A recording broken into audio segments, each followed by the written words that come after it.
நாய், பூனை, மழை. ஒரு அமைதியான சிறிய நகரத்தில் ஒரு நாய் வாழ்ந்து வந்தது. அவன் சந்தோஷமாகவும் விளையாட்டு மனப்பான்மையுடன் மற்றவர்களுடன் நட்பாக இருந்தான். ஆனால் அவனுக்கு வீடு கிடையாது. சிக்கலான நேரத்தில் அவனுடன் ஒரே ஒரு பூனை தோழி மட்டும் இருந்தாள்.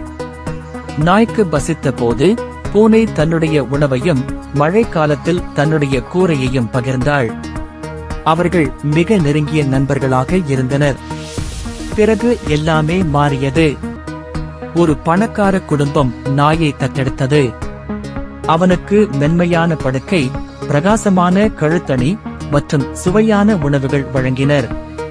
அவன் நகரத்தின் பிரபலம் ஆனால் புது இன்பத்தில் பூனையை மறந்துவிட்டான். அவளை ஒருமுறையும் பார்க்கப் போகவில்லை. அவள் பேச கை அசைத்தால் கூட அவன் முகம் திருப்பினான். ஒரு மழைக்கால மாலை இடி, மின்னல் மற்றும் வெள்ளம் நகரம் முழுக்க பரவிவிட்டது. பணக்கார குடும்பம் விடுமுறைக்கு ஊருக்கு போயிருந்தனர். நாய் மட்டும் வீட்டில் தனியாக இருந்தது. திடீரென வீட்டு கூரை ஒழுகத் தொடங்கியது. அவரது மென்மையான படுக்கை நனைந்து விட்டது. அவன் சுவையான எலும்புகள் கூட நீரில் மிதந்தன. நான் என்ன செய்வேன்? யாரும் இல்லையே என்று நாய் சோகமடைந்தான். அவன் ஒரு சில முறை குரைத்தான், ஆனால் இடியின் சத்தம் அதைவிட அதிகமாக இருந்தது.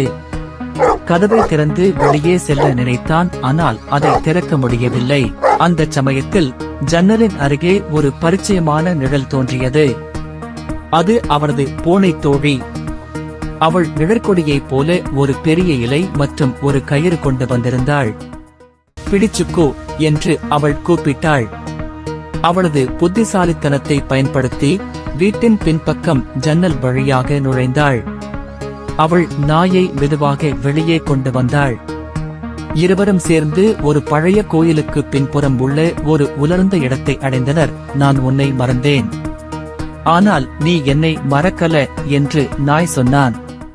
உண்மையான நண்பர்கள் ஒருவரையொருவர் ஒருபோதும் மறக்க மாட்டாங்க என்று பூனை கூறினாள்.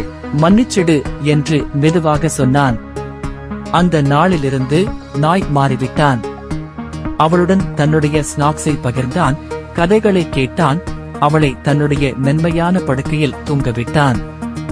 நீங்கள் எதுவும் இல்லாத போது உங்களை ஆதரித்தவர்களை ஒருபோதும் மறக்கக்கூடாது. உண்மையான நட்பை மறக்கக்கூடாது. சப்ஸ்கிரைப் பண்ணுங்க, லைக் பண்ணுங்க, மறக்காம பெல் பட்டனை கிளிக் பண்ணுங்க. தேங்க்யூ.